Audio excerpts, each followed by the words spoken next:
Every story you'll hear here is real, told by the very people who live through it. Encounters with creatures, spirits, and mysteries that most will never believe until they see it themselves. The actual names of the people in the story have been altered to protect the identities of those involved.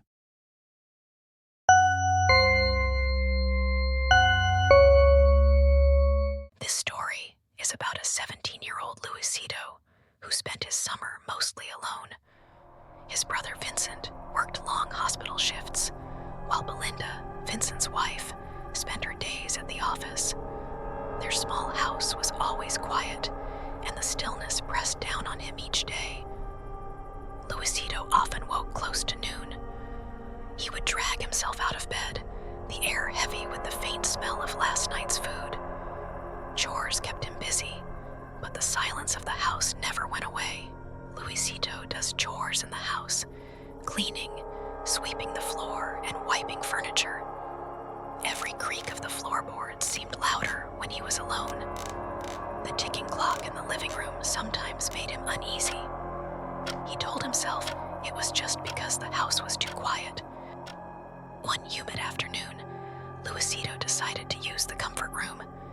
The air felt unusually still as he reached for the doorknob. He froze.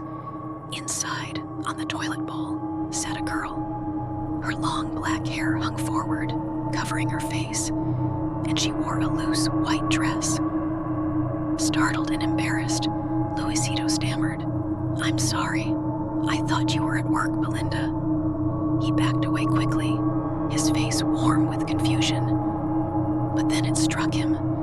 Belinda had left for the office hours ago. He had even waved goodbye when she stepped out earlier. His blood ran cold. Hesitantly, he pushed the door again. The figure was no longer sitting. She stood now, motionless, beside the toilet bowl. Her hair still covered her face, but it was rising, unnaturally, toward the ceiling as though pulled by invisible hands. Luisito's breath caught. His heart hammered violently. Without another thought, he spun around and bolted out of the bathroom. At the front door, he reached for freedom. But outside, rain poured down in thick, heavy sheets. Thunder rolled in the distance. He couldn't leave. Panting, he retreated to the terrace. The roof shielded him from the storm, but not from the memory of what he had seen. His hands trembled as he picked up the telephone and called his friends, desperate for a voice, for proof that the world outside still existed. The rain blurred his view of the street. Every shadow in the house seemed alive, every sound magnified. He dared not go back inside, yet staying outside only made him feel watched. Finally, hours later, Vincent arrived.